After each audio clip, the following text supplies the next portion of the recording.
दोस्तों नमस्कार। आज मैं आपको सुनाऊंगा एक पारिवारिक कहानी जिसका नाम है काला दरिंदा। 19 साल की उम्र में वह माहिर ड्राइवर बन गया था। तभी से वह टैक्सी चला रहा था। अब उसकी उम्र 35 साल के करीब थी। थोड़ी देर पहले एक एक्सप्रेस ट्रेन प्लेटफॉर्म पर आकर रुकी थी। कुछ सवारियां गेट से बाहर निकली तो काला मुस्तैदी से खड़ा हो गया। कुछ सवारियों से उसने टैक्सी के लिए पूछा भी था, लेकिन सवारियों ने मना कर दिया।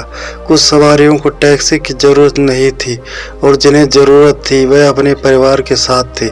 उन्होंने शक्ल देखते ही काला को मना कर दिया था, क्योंकि शराब के नशे में डूबा काला शक्ल से ही बदमाश लगता था। काला ने कलाई में बंधी घड़ी की तरफ देखा। रात के 10 बज रहे थे। समता एक्सप्रेस ट्रेन के आने का समय हो गया था। शायद उसे कोई सवारी मिल जाए, यह सोचकर काला ने बीड़ी सुलगा ली। काला का जन्म एक गरीब परिवार में हुआ था। 3 भाइयों में वह अकेला जिंदा बचा था। उसने कभी स्कूल का मुंह नहीं देखा था। उसकी माँ तो उसे स्कूल भेजना चाहती थी, पर उसका बाप उसे स्कूल भेजने के सख्त खिलाफ था। काला की उम्र जब 10 साल की थी तभी उसकी माँ मर गई थी और उसके बाप ने उसे एक लोहार के यहाँ काम पर लगा दिया था। सारा दिन भट्टी के आगे बैठकर वह लोहे का पंखा चलाता था। महीने में उसे मेहनत के जो पैसे मिलते थे उन पैसों को उसका बाप शराब में उड़ा देता था। 7 साल तक काला ने लोहार की दुकान पर काम किया था। तभी उसके शराबी बाप की मौत हो गई थी। बाप के मरने का उसे जरा भी दुख नहीं हुआ था, क्योंकि अब वह पूरी तरह आज़ाद हो गया था। कुछ गलत लड़कों के साथ काला का उठना बैठना हो गया था। 20 साल का होते होते वह पक्का शराबी जुआरी बन गया था। एक करीबी रिश्तेदार को उस पर दया आ गई थी। उसी ने भाग दौड़ करके उसकी शादी करा दी थी। उसकी औरत ज़्यादा खूबसूरत तो नहीं थी, पर उससे कई गुना अच्छी थी। काला ने हमेशा से ही अपनी बीवी को इस्तेमाल की चीज़ समझा था। अब वह 4 बच्चों का बाप बन चुका था। फिर भी बच्चों के लिए एक बाप की क्या जिम्मेदारियां होती हैं, इसका उसे पता नहीं था। काला जितना भी शौकीन था उससे कहीं ज़्यादा मेहनती भी था। वह सुबह 7 बजे टैक्सी लेकर घर से निकल जाता था और रात 12 बजे के बाद ही लौटता था। वह 300 से 500 रुपये तक रोज़ाना कमा लेता था। इतना कमाने के बाद भी उसके घर की माली हालत ठीक नहीं थी, क्योंकि उसे शराब पीने के अलावा कोठे पर जाने का भी शौक था। रात 11 बजे समता एक्सप्रेस ट्रेन प्लेटफॉर्म पर आई। ट्रेन पूरे 1 घंटा लेट थी। सवारियां जल्दी जल्दी स्टेशन के गेट से बाहर निकल रही थी। काला सवारियों पर नजरें दौड़ाने लगा। अचानक उसकी नज़र एक लड़की पर पड़ी तो उसकी आंखों में एक अजीब सी चमक उभर आई। काला तेजी से उस लड़की की तरफ लपका और उससे पूछा, मैडम क्या आपको टैक्सी चाहिए? हाँ चाहिए। लड़की ने उसकी तरफ बिना देखे ही जवाब दिया। कहाँ जाना है आपको? विजयनगर, लड़की ने बताया। चलिए कहकर काला ने लड़की के हाथ से बैग ले लिया। कुछ ही दूर टैक्सी स्टैंड पर काला की टैक्सी खड़ी थी। काला ने डिक्की खोलकर बैग उसमें रखा और फिर अपनी सीट पर जाकर बैठ गया। तब तक लड़की पिछली सीट पर बैठ चुकी थी। उस लड़की की उम्र 22-23 साल के आसपास थी। वह बेहद खूबसूरत थी। पहनावे से वह अमीर और हाई सोसाइटी की लग रही थी। वह शायद किसी सोच में गुम थी, तभी तो उसने काला के ऊपर ध्यान नहीं दिया था, वरना काला का चेहरा और शराब के नशे में डूबी उसकी आंखें देखकर वह उसकी टैक्सी में कभी ना बैठती। लड़की पिछली सीट पर अधलेटी सी आंखें बंद किए हुए थी। काला सामने लगे शीशे में से उसे बार बार देख रहा था। रेलवे स्टेशन से विजयनगर का रास्ता महज आधे घंटे का था। काला धीमी रफ्तार से टैक्सी चला रहा था। उस लड़की ने काला के अंदर उथल पुथल मचा रखी थी। काला का ध्यान टैक्सी चलाने में कम उस लड़की पर ज़्यादा था। वह जितना उस लड़की को देख रहा था उस पर उतना ही एक नशा सा छा रहा था। काला एक नंबर का आवारा था। जवान लड़कियों को देखकर उसके खून में गर्मी पैदा हो जाती थी। एक बार स्कूटर पर जा रही एक लड़की को घूरते हुए वह अपने होश खो बैठा था। नतीजतन उसकी टैक्सी एक बस के पिछले हिस्से से जा टकराई थी। इत्तेफाक से वह बच गया था, मगर टैक्सी को काफ़ी नुकसान पहुंचा था। लेकिन इसके बाद भी वह अपनी हरकतों से बाज नहीं आया था। काला का दिमाग और ध्यान कार में बैठी लड़की पर ही लगा था। अचानक 5 महीने पहले की एक घटना याद कर उसके अंदर धीरे धीरे वासना का शैतान जागने लगा। हुआ यूं था कि उस रात वह कुछ सवारियों को रेलवे स्टेशन छोड़ने आया था। रात के तकरीबन 11:30 बज रहे थे। शायद कोई सवारी मिल जाए, इस उम्मीद के साथ वह सवारी मिलने का इंतजार करने लगा था।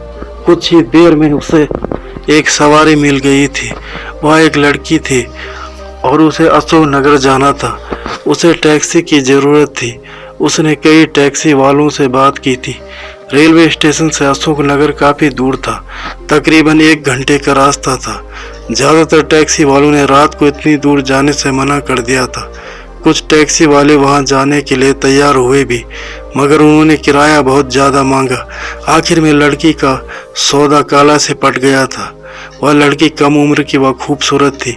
सफर में बोरियत से बचने के लिए लड़की टाइम पास करने की नीयत से काला को अंकल पुकार कर बातें करने लगी थी। काला उसकी सवालों के जवाब देने के साथ साथ खुद भी उसके बारे में पूछताछ करने लगा था। उस लड़की का नाम श्वेता था। वह एक अमीर घर की लड़की थी। श्वेता अपने घर से दूर एक शहर में पढ़ती थी। वह हॉस्टल में रहती थी। कुछ दिनों की छुट्टियों में वह अपने घर चली आई थी। श्वेता ने अपने आने की खबर घर वालों को नहीं दी थी। अगर वह फोन कर देती तो उसे स्टेशन पर लेने घर से कार आ जाती। श्वेता ने जानबूझ नहीं बताया था क्योंकि अगले दिन उसका जन्मदिन था और वह अचानक अपने घर पहुंचकर घर वालों को चौंका देना चाहती थी। श्वेता अब तक अपने घर पहुंच भी चुकी होती अगर ट्रेन 2 घंटे लेट नहीं हुई होती। रात का समय था। जाड़े का मौसम होने की वजह से सड़क पर दूर दूर तक सन्नाटा था। श्वेता से बात करते हुए काला टैक्सी चला जरूर रहा था, मगर उसका मन कहीं और भटक रहा था। उसके साथ गोरी रंग की जवान और हसीन लड़की थी जिसके जिस्म से भीनी भीनी मदहोश कर देने वाली खुशबू आ रही थी। काला पर एक अजीब सा नशा हावी होता जा रहा था। काला ने एक बेहद घटिया और भयानक फैसला कर लिया। उस रात काला ड्राइवर से दरिंदा बन गया था। उसने टैक्सी एक सुनसान जगह पर रोक दी थी। उससे पहले कि श्वेता कुछ समझ पाती, काला कार के अंदर ही उस पर टूट पड़ा था। श्वेता तो जैसे एकदम से हैरान ही रह गई थी। उसे काला से ऐसी उम्मीद हरगिज नहीं थी। श्वेता रोते हुए काला से छोड़ देने के लिए गिड़गिड़ाने लगी थी, पर उसके रोने गिड़गिड़ाने का असर काला पर नहीं हुआ था। फिर श्वेता रोना गिड़गिड़ाना छोड़ काला का विरोध करने लगी थी। अचानक काला ने सीट के नीचे रखा चाकू निकाल लिया और बोला था, सुन लड़की, अगर ज्यादा फड़फड़ाएगी तो इसी चाकू से तेरी गर्दन काट डालूंगा। इस सुनसान जगह पर कोई तुझे बचाने नहीं आएगा। जान प्यारी है तो जैसा मैं कहता हूँ वैसा ही कर। श्वेता पर इस धमकी का असर फौरन हुआ था। वह मासूम लड़की मौत के डर से बुत सी बन गई थी। अपनी इच्छा पूरी करने के बाद काला बेहोशी की हालत में श्वेता और उसके सामान को सड़क के किनारे छोड़कर रफू चक्कर हो गया था। आज बहुत दिनों बाद काला को सुनहरा मौका मिला था जिसे वह हाथ से नहीं जाने देना चाहता था।